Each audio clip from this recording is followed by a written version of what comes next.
Praise the lord, హల్లెలూయా. దేవునికి స్తోత్రం కలుగును గాక. ఆ పెప్టాక్ ద్వారా దేవుడు ఈరోజు మనతో మాట్లాడే మాటను మనము జ్ఞాపకం చేసుకుంటూ ముందుకెళ్దాం.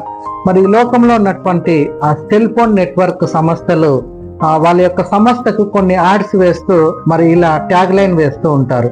హచ్ అనే company wear ever you go our network follows అని, తర్వాత బిఎస్ఎన్ఎల్ కంపెనీ వాళ్ళు కనెక్టివ్ టు ఇండియా అంటే మా నెట్వర్క్ మిమ్మల్ని ఇండియాతో కనెక్ట్ చేస్తాము అని చెప్తారు. కానీ కొన్ని ప్రాంతాలకు మనం కొంతమంది వ్యక్తులకు ఫోన్ చేసినప్పుడు మీరు కాల్ చేస్తున్న సబ్స్క్రైబర్ మరి కవరేజ్ ఏరియాలో లేడు, మరి నెట్వర్క్ లేదు అని మనము వింటూ ఉంటాము.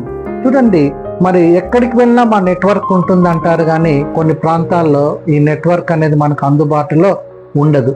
కానీ బైబిల్లో మనం చూసినట్లయితే 2వ సమూయేలు గ్రంథము 8వ అధ్యాయం 14వ వచనంలో ఇలాగుంటుంది: దావీదు ఎక్కడికి వెళ్ళినా గానీ దేవుడు అతనికి తోడుగా ఉన్నాడు. దావీదు ఏ యుద్ధం చేసినా గానీ ఆ యుద్ధంలో దేవుడు అతనికి విజయాన్ని దయచేశాడని.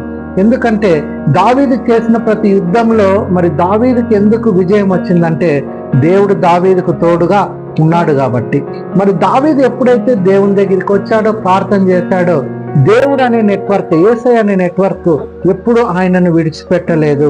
దావీదుని విడిచిపెట్టి దేవుడు అనే నెట్వర్క్ ఎప్పుడు పక్కనికి వెళ్ళలేదు, ఆయనతోనే ఉంది. ఈరోజు ఈ పెప్టాక్ ద్వారా ఈ మాట చూస్తున్న నీవు కూడా ఏ సమస్యల్లో ఉన్నావో, ఏ ఇబ్బందుల్లో ఉన్నావో, మరి యేసయ్య దగ్గరికి రా. ఆ నెట్వర్క్ నిన్ను ఫాలో అవుతుంది, ఆ నెట్వర్క్ నీతోనే ఉంటుంది. దావీదుకి ఎలా విజయం ఇచ్చాడో దేవుడు నీకు కూడా అదే విజయాన్ని దయచేస్తాడు. మరి బైబిల్లో మనం చూసినప్పుడు లూకా సువార్తలో జక్కయ్య ఆ నెట్వర్క్ దగ్గరికి వచ్చాడు.